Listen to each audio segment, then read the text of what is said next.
Si les tensions entre la couronne et les Sussex sont devenues progressivement évidentes, elles n'ont rien de nouveau.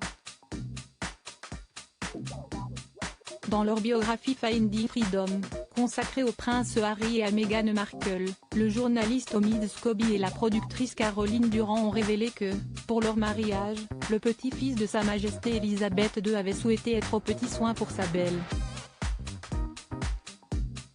Quitte à enfreindre le protocole. En effet, selon l'ouvrage, cité par le tabloïd britannique The Mail on Sunday ce dimanche 2 août, lorsque la future mariée souhaitait essayer une tiare, la créatrice royale, conseillère et même amie de son Altesse, à son service depuis de nombreuses années, Angela Kelly, ne s'était pas pliée à cette demande, conformément au protocole. De quoi pousser le duc de Sussex dans ses derniers retranchements. Furieux, le prince Harry aurait alors perdu son sang-froid, en utilisant un langage offensant. Avant d'être recadré par Sa Majesté Elisabeth II lors d'une réunion privée. Il a été fermement remis à sa place. Il avait été carrément impoli, a raconté une source proche de la famille royale au Mail on Sunday. Dans Finding Freedom, Omid Scobie et Caroline Durand ne mentionneraient pourtant pas cette réunion, racontant que le frère cadet du prince William avait estimé que Angela Kelly mettait des bâtons dans les roues de Meghan Markle.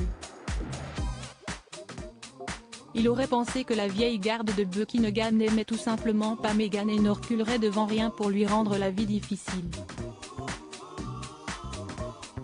Le proche du clan Windsor Mountbatten a donc rectifié le tir, toujours dans les colonnes du Mail on Sunday. Angela a essentiellement dit « Je suis vraiment désolée, ce n'est pas comme ça que ça marche. Il y a un protocole en place sur ces bijoux. » De nombreuses infractions au protocole pour le prince Harry, unis avec une règle d'or à appliquer, ce que Meghan veut, Meghan obtient. CST ainsi que le jeune papa aurait guidé son personnel dans l'organisation de ce mariage. Une devise à laquelle, selon certains, il se serait aussi plié lors du Megoi. Car, au mois de septembre 2019, alors qu'il était en Afrique du Sud, Meghan Markle aurait pris conscience seule que sa place n'était pas au sein de la famille royale. Meghan dansait avec les enfants et c'était un contraste frappant avec certains des événements qui s'étaient déroulés pendant sa grossesse. Elle est dans ses robes abordables, dans un quartier abordable, ses cheveux sont coiffés en queue de cheval et elle danse avec des enfants, a raconté la spécialiste Christine Ross. Une autre infraction au protocole qui semblait annoncer le départ des Sussex pour l'outre-Atlantique, survenue seulement 4 mois plus tard. À la surprise de Sa Majesté Elisabeth II.